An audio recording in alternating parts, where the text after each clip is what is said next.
লড়াইয়ের ওই ময়দানেতে যেতে তোমাকে হবে, প্রয়োজনে সব রক্তটুকু জমিনেই ঢেলে দেবে। লড়াইয়ের ওই ময়দানেতে যেতে তোমাকে হবে, প্রয়োজনে সব রক্তটুকু জমিনেই ঢেলে দেবে। তবুও তোমায় লড়তেই হবে, মানিবে না পরাজয়। তবুও তোমায় লড়তেই হবে, মানিবে না পরাজয়। বিপ্লব মানে জীবন দেয়া বসে থাকা নয়, সে কোনো দিন আসবে না রে করো যদি ভয়। আসবে বিজয় রক্ত আর জীবনের বিনিময়, আসবে বিজয় রক্ত আর জীবনের বিনিময়। বিপ্লব মানে জীবন দেয়া বসে থাকা নয়, সে কোনো দিন আসবে না রে করো যদি ভয়। শাসনের নামে কেউ বা পিছছে মেহনতি জনতারে, ইমানের উপর আঘাত ওরা হানিছে বারে বারে। শাসনের নামে কেউ বা পিছছে মেহনতি জনতারে, ইমানের উপর আঘাত ওরা হানিছে বারে বারে। প্রতারণার ওই ফাঁদে পড়ে মোরা জীবন করেছি ক্ষয়, প্রতারণার ওই ফাঁদে পড়ে মোরা জীবন করেছি ক্ষয়। বিপ্লব মানে জীবন দেয়া বসে থাকা নয়, সে কোনো দিন আসবে না রে করো যদি ভয়। আসবে বিজয় রক্ত আর জীবনের বিনিময়, আসবে বিজয় রক্ত আর জীবনের বিনিময়। বিপ্লব মানে জীবন দেয়া বসে থাকা নয়, সে কোনো দিন আসবে না রে করো যদি ভয়। ভয় করবো কাকে? জবানটা খুলে নারায়ে তাকবীর। দেখি আজকের প্রোগ্রামে কি যুবক বেশি নাকি মুরব্বী বেশি? আসলেই আমারও নজর যেদিকে যাচ্ছে সবই যুবক, মুরব্বী খুবই কম। যেখানে যুবক থাকে পরিবর্তন সেখানে আসে। যুবকরা সমাজ পরিবর্তন করতে পারে, যেটা মুরব্বীরা পারে না। মুরব্বীরা দোয়া করতে পারে, মুরব্বীরা সহযোগিতা করতে পারে, আর পরিবর্তনের জন্য এক ঝাঁক যুবক দরকার হয়। যুবক যখন দাঁড়িয়ে যায় স্বৈরাচারে বিদায় হয়ে যায়, ঠিক কিনা? এজন্য আগামীর বাংলাদেশ, ইসলামের বাংলাদেশ গঠন করার জন্য এলাকার যুবকরা যদি একসঙ্গে দাঁড়িয়ে যায়, ইনশাআল্লাহ আগামীর বাংলাদেশের আকাশে কালেমার পতাকা উড়বে, ঈমানের পতাকা উড়বে, ঠিক কিনা জোরে কও।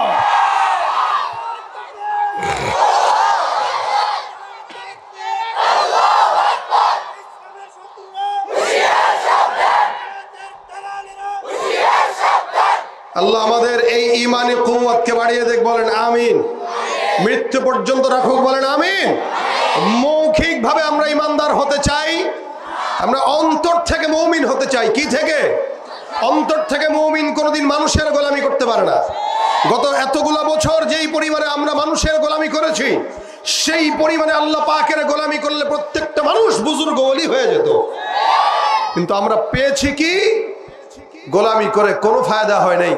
নিজেরা এখনো নিজেদের জায়গায় আছি, অন্যরা ঠিকই সেকেন্ড হোম করে বিদেশে পালিয়ে চলে গেছে।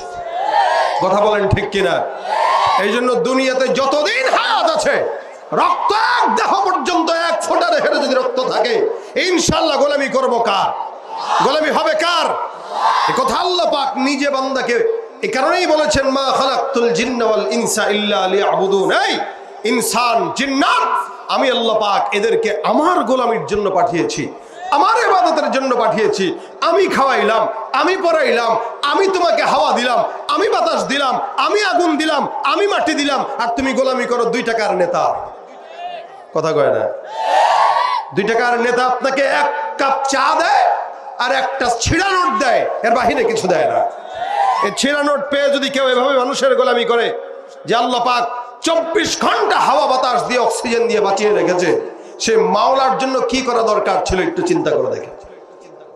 এজন্য ভাইরা আমার, আল্লাহ পাক বলেন, ইয়া আইয়ুহাল্লাযীনা আমানুত্তাকুল্লাহ হাক্কা তুকাতিহ লা তামুতুন্না ইল্লা ওয়া আনতুম মুসলিমুন। খবরদার, মুমিন তোমরা মুখে মুখে হয়েছো, মুমিন আল্লাহকে ভয় করো, ইমানদার আল্লাহকে ভয় করো, মুমিনরা আল্লাহর ভয় পরিপূর্ণ ঢুকাও।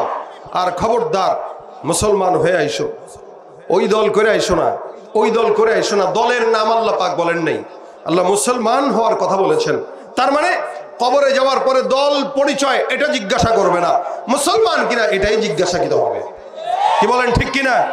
লা তামুতুন্না ইল্লা ওয়া আনতুম মুসলিমুন, মুসলমান হয়ে মরো। হে মুমিন, আল্লাহকে ভয় করে মুসলমান হয়ে তারপর আইসো। তিনটা জিনিস, 1 নম্বর ইমানদার, 2 নম্বর মুত্তাকি, 3 নম্বর মুসলমান। তার মানে ইমানদার, মুত্তাকি, মুসলমান এগুলো আলাদা আলাদা বিষয়। আল্লাহ পাক আমাদের নাম দিয়েছেন যদিও মুমিন, কিন্তু বলেন তো আমরা কি মুমিনের কাজ করি? ইমানদার দাবি করে ঘুষের টাকা ছাড়া পেটের ভাত হজম হয় না। ইমানদার দাবি করে সুদের টাকা ছাড়া বিল্ডিং করতে পারে না। মুসলমান দাবি করে ঘুষের টাকা খায় আবার সুন্নত মোতাবেক খায়। গত 2-3 মাস আগে একটা ভিডিও ফেসবুকে ভাইরাল হয়েছে, সংবাদ মাধ্যমে, ইউটিউবে। কি এক লোক ঘুষ খাচ্ছে, আরেকজন কয় ভাই গনে নেন, গনে নেওয়া সুন্নত। ঘুষের টাকা গনে নেওয়া সুন্নত, কথা কয় না। যে বলতেছে সে বলতেছে গনে নেন, গনে নেওয়া সুন্নত। তার মানে কত বড় ইমানদার ঘুষখোর সে, ঘুষের টাকাও গনে খায়। আমাদের দেশের মানুষ বউরে পিটান দিয়া শ্বশুর বাড়ির থেকে মোটরসাইকেল জোর করে নিয়ে কয়টা হাদিয়া। কথা বুঝেন নাই আপনারা? কেমনে বুঝবেন? সব বিয়েতে বলবেন বিয়ে করে নাই। কারা কারা হাতটা তুলো তো দেখি, কারা কারা বিয়ে করো নাই। দেখেন হাল, কাদের কি সামনে ওয়াজ করতেছে? এগুলো তো সব গায়ের মোকাল্লাফ। হাত নামাও, সব পোলাপান। বিয়ে শাদীর কি বুঝবা তোমরা? তার যারা বিয়ে করছেন তারা হাতটা তুলেন তো সামনে থেকে। একটা তাকবীর দেন শুধু বিবাহিতরা, নারায়ে তাকবীর। আরো জোরে নারায়ে তাকবীর। শুধু বিবাহিতরা দিছেন তো, হাত নামান। এবার অবিবাহিতরা দিও, নারায়ে তাকবীর। সুবহানাল্লাহ, আওয়াজ এতটুকুই না, আরো আছে। নারায়ে তাকবীর। তাহলে আল্লাহ পাক রব্বুল আলামিন ইমানদার আমাদের নাম দিয়েছেন মুমিন। আমরা মুমিন। মুমিন মুখে মুখে হব না কাজে কাজে। ইমানদার আল্লাহ পাক মহব্বত করে নাম দিয়েছেন ইয়া আইয়ুহাল্লাযীনা আমানু, হে মুমিনের দল। এখানে আমিও মুমিন, আপনারাও মুমিন, প্রত্যেকটা বান্দা মুমিন। আল্লাহ পাক রব্বুল আলামিন অন্য নবীর উম্মতদেরকে নাম ভিন্ন ভিন্ন দিয়েছেন। আপনাকে আমাকে আখিরি নবীর উম্মত হওয়ার কারণে মুমিন নামটা আল্লাহ পাক রব্বুল আলামিন আমাদের বেলায় দিয়েছেন। আমরা মুমিন। আর মুমিন বলা হয় 3 জিনিসের সমন্বয়কে। 1 নম্বর তাসদীক বিল জিনান, 2 নম্বর ইকরার বিল লিসান, 3 নম্বর আমল বিল আরকান। ইমানদারের 1 নম্বর গুণ থাকবে অন্তর দিয়ে আল্লাহকে বিশ্বাস করা। কাকে? আল্লাহকে। আল্লাহ যে একজন আছে, লা ইলাহা ইল্লাল্লাহ, এটার পরিপূর্ণ বিশ্বাস অন্তর দিয়ে করা। আল্লাহ পাক রব্বুল আলামিন বলেন, হে মুমিনের দল, তোমাদেরকে আমি আল্লাহ পাক মুমিন বলে সম্বোধন করলাম। সহজে কেউ যদি নিজেকে মুমিন দাবি করে সে মুমিন হয় না। দাবি তো সবাই করে, কিন্তু কাজের বেলায় কয়জন থাকে? এই কারণে জানার নাম কামিয়াবি না, মানার নাম কামিয়াবি, ঠিক কিনা? আমার আল্লাহ ডাক দেয়া কয়, ইয়া আইয়ুহাল্লাযীনা আমানু, হে মুমিনের দল। মুমিনের 1 নম্বর গুণ থাকবে তাসদীক বিল জিনান, অন্তর দিয়ে বিশ্বাস করব আল্লাহ কয়জন। কথা কয় না কয়জন? অন্তর দিয়ে বিশ্বাস করার নাম ঈমান। আল্লাহ পাক ডাক দেয়া কয়, আল্লাযীনা ইউমিনুনা বিল গায়ব, অদৃশ্যের প্রতি বিশ্বাস করার নাম ঈমান। যারা আল্লাহকে দেখে নাই, আল্লাহকে জানে না, আল্লাহকে বুঝেও নাই, শুনেও নাই, কিন্তু বিশ্বাস করছে। কার কথা শুনে? মুহাম্মদুর রাসূলুল্লাহ সাল্লাল্লাহু আলাইহি ওয়াসাল্লামের কথা শুনে। এই যে না দেখে বিশ্বাস করার নাম ঈমান। আল্লাহ পাক রব্বুল আলামিন এই বান্দাকে মুমিন বলেছেন যারা অন্তর দিয়ে বিশ্বাস করবে আল্লাহ এক। ভাইরা আমার, ইহুদিরা বিশ্বাস করে আল্লাহ একজন আছে, নাসারাও বিশ্বাস করে আল্লাহ একজন আছে। ইহুদিদের বিশ্বাস, নাসারাদের বিশ্বাস আর আপনার আমার বিশ্বাসের মধ্যে তফাৎ আছে না নাই? ইহুদিরাও বিশ্বাস করে কিন্তু আল্লাহকে মানে, কিন্তু পেছ লাগায় দেয়। আল্লাহকেও মানে আবার অন্য কেউ শরীক করে। যার কারণে আল্লাহ পাক বলেন, ওয়াকালাতিল ইয়াহুদু উযাইর ইবনুল্লাহ। ইহুদিরা বলে উযাইর আলাইহিস সালাতু ওয়াস সালাম নামে একজন নবী ছিল। ইহুদিরা বলে হযরত উযাইর হলো আল্লাহ পাকের সন্তান। নাউযুবিল্লাহ, কয় না রে? আল্লাহর কোন সন্তান আছে? ইহুদিরা বলে উযাইর হলো আল্লাহর পুত্র। নাসারারা বলে ওয়াকালাতিন নাসারাল মাসীহু ইবনুল্লাহ, নাসারারা বলে মাসীহ হলো আল্লাহর সন্তান। একদল একজনকে আল্লাহর পুত্র বানায়, আরেক দল আরেকজনকে আল্লাহর সন্তান বানায়। কিন্তু আমার আল্লাহ পাক রব্বুল আলামিন গোটা বান্দাদেরকে শিখায় দেয় কুল হুয়াল্লাহু আহাদ আল্লাহুস সামাদ লাম ইয়ালিদ ওয়া লাম ইউলাদ ওয়া লাম ইয়াকুল লাহু কুফুয়ান আহাদ। আমার আল্লাহ পাক রব্বুল আলামিন বান্দাকে জানায় দেয় গোটা জমিনের ভিতরে যত মুমিন আছে শুনো, আসমানের মালিক আল্লাহ একক, তিনি একজন, তিনি একক, কারো থেকে জন্ম নেয় নাই, কাউকে জন্ম দেয় নাই। এজন্য মুমিনরা তোমরাও আল্লাহকে মানো, ইহুদিরাও আল্লাহকে মানে, নাসারাও আল্লাহকে মানে, তবে তাদের মান্য করা আমাদের মান্য করার ভিতরে পার্থক্য আসমান আর জমিন। তারা আল্লাহকে মানে লেকিন আল্লাহর সঙ্গে শরীক করে নেয়, আর আমরা আল্লাহকে মানি দেহের মধ্যে এক ফোঁটা রক্ত থাকা অবস্থায় আল্লাহর সঙ্গে কাউকে শরীক করতে পারি না। এই জন্য আমরা স্পষ্ট ভাষায় বলি লা ইলাহা ইল্লাল্লাহ মুহাম্মাদুর রাসূলুল্লাহ। আমার আল্লাহ পাক একজন আল্লাহ। আল্লাহ পাক এই কারণে বান্দাকে সবক দিয়ে শেখায় দেয় আল্লাহু লা ইলাহা ইল্লা হুয়াল হাইয়ুল কাইয়ুম, একজন একক চিরঞ্জীব। এই আল্লাহ পাক রব্বুল আলামিনের সঙ্গে অন্য কাউকে শরীক নাই।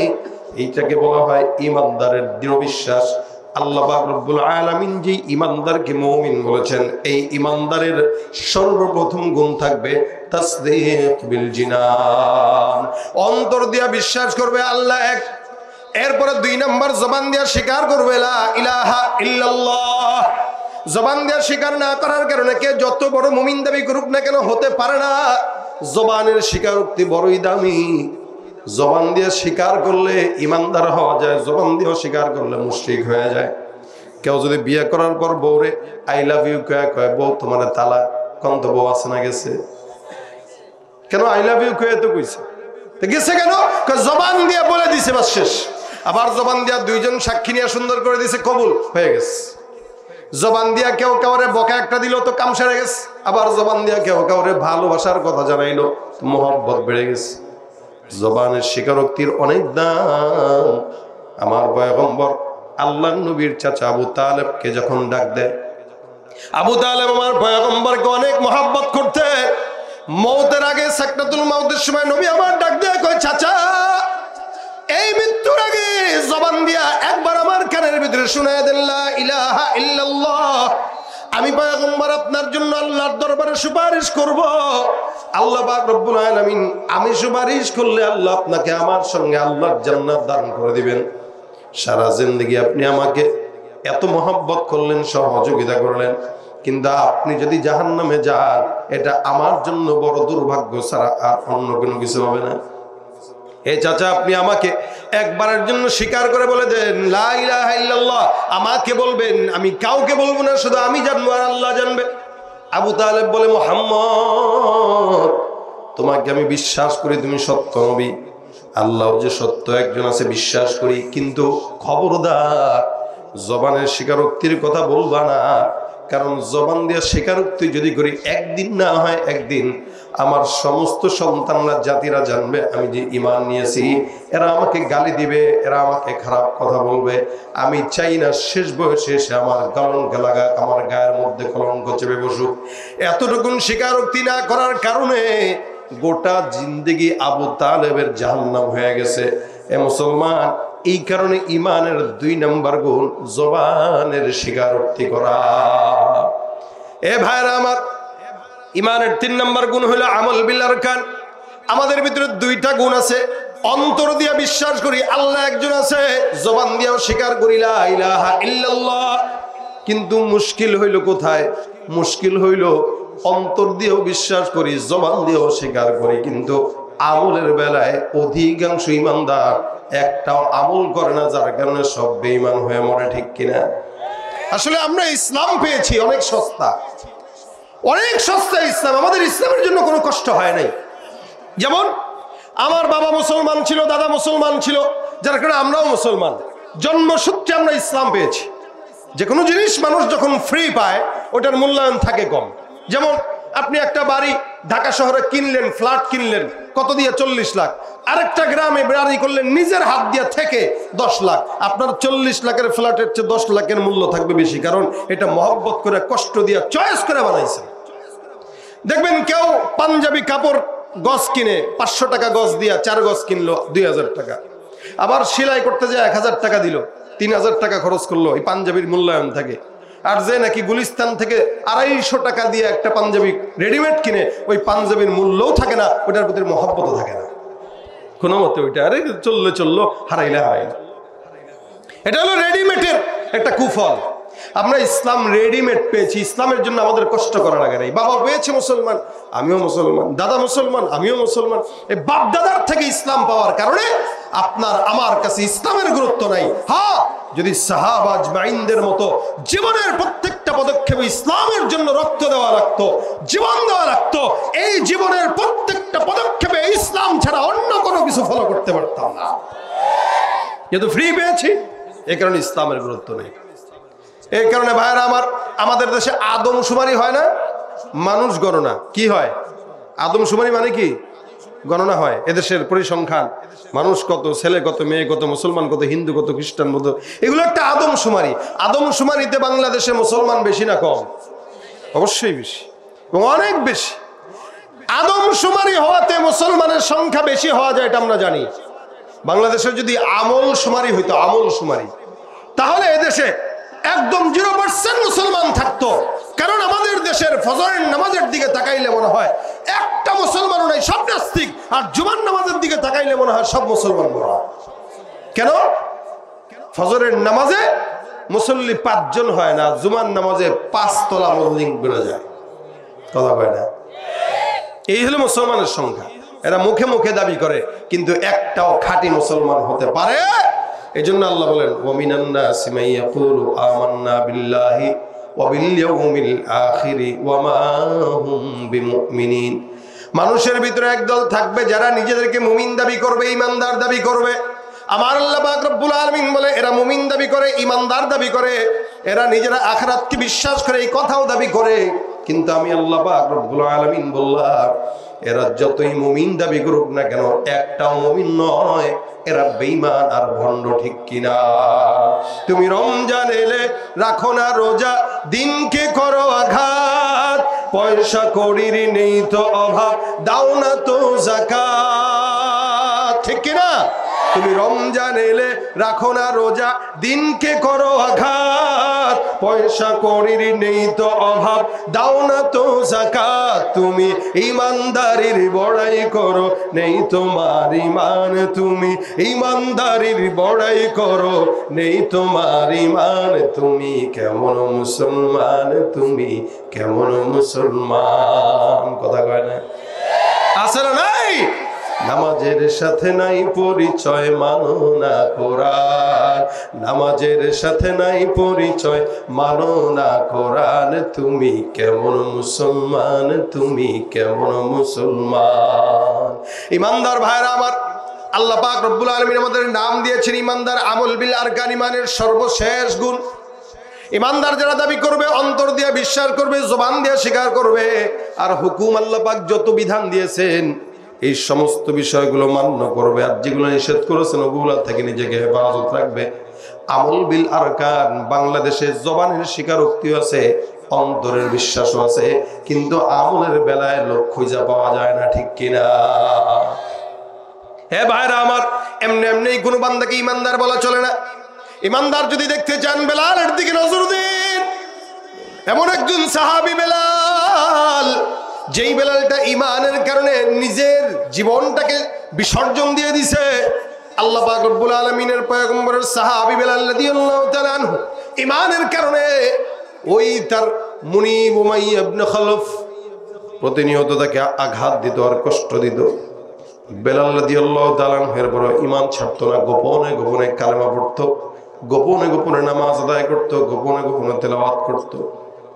যখন নাকি মুনিব জানলো বেলাল ইসলাম কবুল করছে, ঈমান নিয়ে আসছে, এবার বেলালকে আঘাতের পর আঘাত, মরুভূমির গরম বালুর ভিতরে বেলালকে বেঁধে বেঁধে মরুভূমির গরম বালুর ভিতরে টান দিয়া হেসরানে ওই মরুভূমির গরম বালুর ভিতরে বেলালের চামড়া যখন লাগে, আল্লাহর নবীর সাহাবী বেলাল রাদিয়াল্লাহু তাআলা সহ্য করতে পারে না। বারবার বেলাল একটা শব্দ আঘাত পাওয়ার পর বলে আহাদ আহাদ। বেলালকে পিঠের মধ্যে চাবুক দিয়া বারবার জোরে জোরে আঘাত দিয়া বেলালের পিঠটাকে একদম চূর্ণ বিচূর্ণ করে দেয়। রক্ত শরীর দিয়া বের হয়, গা রক্ত ভরে যায়। এমন হয়েছে মাঝে মাঝে বেলাল যখন টান দিয়া হেসরা নিয়েছে মরুভূমির বালুর ভিতরে শোয়া দেয়, বেলালের বুকের উপরে পাথর চাপা দেয়। বেলাল রাদিয়াল্লাহু তাআলা আনহু সহ্য করতে না পেরে কেবলমাত্র একটা শব্দ জবান দিয়ে শুধু আল্লাহ আল্লাহ আহাদ আহাদ বারবার আওয়াজ দেওয়ার পরে যখন আবার আঘাত দেওয়া হয়, সাহাবা আজমাইন পাশ দেয়া ঘেসে ঘেসে বেলালের পাশ দেয়া যায়। বেলাল রাদিয়াল্লাহু তাআলা আনহুকে ডাক দেয়া কয়, এরে বেলাল, বুঝতাম না বারবার তুমি আঘাত পাওয়ার পর, চাবুকের আঘাত পাওয়ার পর তুমি আহাদ আহাদ শব্দ কেন উচ্চারণ করো? জবান দিয়ে এই শব্দটা একটু খুলে দাও, ফেলে দাও, মনে মনে বলো, মনে মনে বলো, কারণ এখানে তোমার হায়াত মওতের প্রশ্ন। তুমি তার গোলাম, আমরা চাইলেই তো তোমাকে নিতে পারি না। আল্লাহর নামটা আস্তে বললেও শুনে, জোরে বললেও শুনে। বেলাল ডাক দিয়া কয়, সাহাবা একরামের দল, আমি আমার মাওলার নামটা আস্তে বললে আমার আল্লাহ শুনবে, কিন্তু আমি আমার মাওলার নামটা যত জোরে নেই, এদের এক একটা আওয়াজ, এক একটা বাড়ি, এক একটা চাবুকের ধ্বনি, চাবুকের বাড়ি আমার পিঠের ভিতরে যখন পড়ে, আর আমি বেলাল যখন আহাদ আহাদ শব্দ আমার জবান দিয়ে উচ্চারণ করি, আল্লাহর কসম আমি এক একটা চাবুকের বাড়ি, সমস্ত কষ্ট আল্লাহর নাম নেওয়ার সঙ্গে সঙ্গে আমি বেলাল ভুলে যাই। হযরত বেলাল রাদিয়াল্লাহু তাআলা আনহু আল্লাহ পাক রব্বুল আলামিনের আহাদ নামটা উচ্চারণ করে জবান দিয়া। এরপরও ঈমানদাররা মনে রাখবেন, টাকা দিয়া বাজার থেকে গরু ছাগল কিনা যায়, টাকা দিয়া পণ্য কিনা যায়, টাকা দিয়া মাছ মাংস কিনা যায়, লেকিন টাকা দিয়া মুসলমানের ঈমান কোনোদিন খরিদ করা যায় না। কারণ আমার আল্লাহ পাক রব্বুল আলামিন বলেন, ইন্নাল্লাহা আশতারা মিনাল মুমিনিনা আনফুসাহুম ওয়া আমওয়ালাহুম বিআন্না লাহুমুল জান্নাহ। আল্লাহ পাক রব্বুল আলামিন আপনাকে আমাকে জান্নাত দিয়া দিবেন, আমাদের থেকে মাল আর জানটা খরিদ করে নিয়েছেন। যেই জিনিসটা একবার বিক্রি করা হয় ওটা দ্বিতীয়বার বিক্রি করা জায়েজ নাই। আমরা আমাদের জান আর মাল আল্লাহর কাছে দিয়ে দিছি, বিনিময়ে আল্লাহর জান্নাত খরিদ করে নিয়েছি, ঠিক কিনা? তাহলে একটা হায়াত কয়জনের কাছে দিবেন বলেন? আপনি রাজনীতির জন্য লড়াই করে মৃত্যুবরণ করাকে সৌভাগ্যের মনে করেন? ইমানদাররা আল্লাহর জন্য জিহাদের ময়দানে শাহাদাত বরণ করাকে সৌভাগ্যবান মনে করে। ভাইরা আমার, সমাজের ভিতরে এই কারণে ইমানদাররা দুর্বল, কারণ ইমানদারের ঈমান আছে, স্বীকারোক্তি আছে, কিন্তু আমল নাই। যার কারণে আমল বিল আরকানের অভাবের কারণে বান্দারা এই সমাজে অধিকাংশ মুমিন দেখা গেল রমজান মাস আসলে দোকানপাটে পর্দা ঝুলে ভিতরে কেক কলা খাওয়া দেখা যায়। এই জন্য ইমানদাররা মুখে মুখে দাবি করে বিদায় তো মসজিদে ফজরের নামাজে মুসল্লি হয় না, অথচ একটা ইমানের দাবি দিয়া সাহাবা আজমাইনরা কি পরিমাণে জিন্দেগির ভিতরে নিজের হায়াত আর মতটাকে আল্লাহর রাস্তায় বিলীন করে দিয়েছেন। এমনি এমনি তো আল্লাহ পাক মুমিন বলেন নাই, মুমিন তো এমনি না, এটা টাকা দিয়া কিনা যায় না, এটা কারো কাছে বিক্রিও করা যায় না। একটা মুসলমান ইমানদারের টাকা না থাকলেও আপত্তি নাই, একটা ইমানদারের জীবনে কোনো কিছু না থাকলেও কোনো সমস্যা নাই। আপনার আমার সম্পদ নাই, পাওয়ার নাই, ক্ষমতা নাই, কিন্তু ইমানের নূর যখন বান্দার থাকবে, ইমানের নূর যার ভিতরে আছে, ওই বান্দার মতো ধনী বান্দা জমিনে আর কেউ নাই, ঠিক কিনা? নাই বা পেলাম অর্থ করে, নাই বা পেলাম ঘর, নাই বা পেলাম সুখের দেখা, হোক না আপন পর, পথের ধুলোয় জীবন আমার হোক ধূসর মলিন, অনাহারে অনাদরে যাক না কেটে দিন, তবু দুঃখ আমার নাগাল কভু পাবে না হৃদয়, সব হারালেও তাও করি না নিঃস্ব হবার ভয়, আমি মুসলমান আমার ধন হলো ঈমান, ঈমানে নূরের রৌশনীতে দীপ্ত আমার প্রাণ। কথা বলেন ঠিক কিনা? ঈমানের দৌলত থাকলে আর কোনো ভয় আছে?